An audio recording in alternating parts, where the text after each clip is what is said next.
Pemirsa, DPRD Provinsi Sumatera Selatan bersama Gubernur menyepakati Raperda Perubahan APBD Sumsel tahun anggaran 2022. Kesepakatan ini dituangkan dalam bentuk penandatanganan keputusan bersama DPRD Sumsel bersama Gubernur pada paripurna 55 Kamis pagi.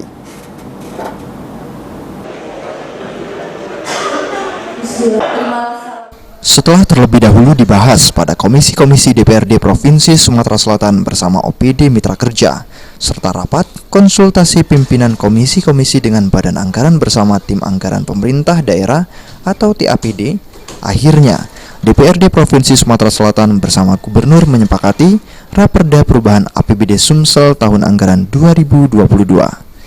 Kesepakatan ini dituangkan dalam bentuk penandatanganan keputusan bersama DPRD Sumsel bersama Gubernur pada paripurna 55 dengan agenda laporan hasil pembahasan dan penelitian Badan Anggaran terhadap Raperda Perubahan APBD Sumsel tahun anggaran 2022 pada Kamis pagi. Rapat paripurna ini pun dipimpin langsung oleh Ketua DPRD Sumsel Anita Nuringhati, didampingi Wakil Ketua DPRD Mohendi, dan dihadiri Gubernur Sumsel Herman Deru, serta perwakilan OPD dan tamu undangan lainnya, baik secara langsung maupun virtual.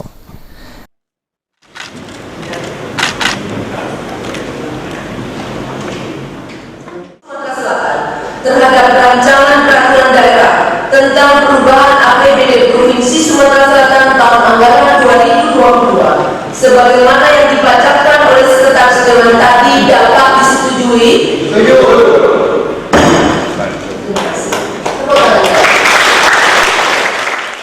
Adapun poin pada Raperda yang disepakati bersama, Raperda Perubahan APBD Sumsel tahun anggaran 2022, yakni dengan rincian diantaranya pendapatan 10 triliun 615 miliar 107 juta 832 ribu rupiah, lalu belanja sebesar 10 triliun 407 miliar 54 juta rupiah, defisit 200 miliar 53 juta rupiah, alat penerimaan pembiayaan 151 miliar 946 juta rupiah, pengeluaran pembiayaan 360 miliar rupiah.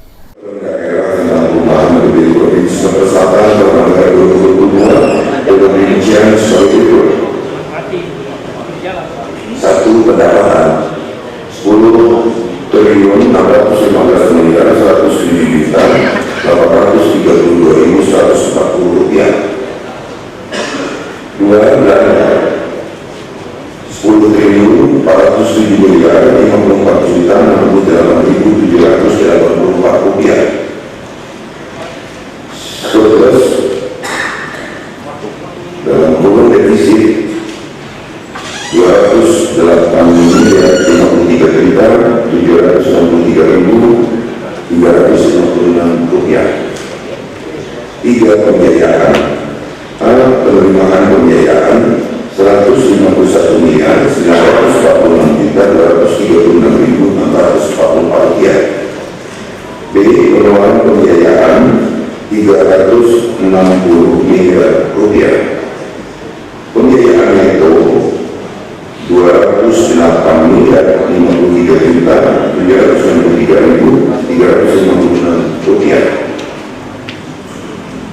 Sifat tahun berjalan Nantinya, Raperda tersebut akan langsung diserahkan kepada Kementerian Dalam Negeri Republik Indonesia untuk dievaluasi. Oktal Farisi, PAL TV.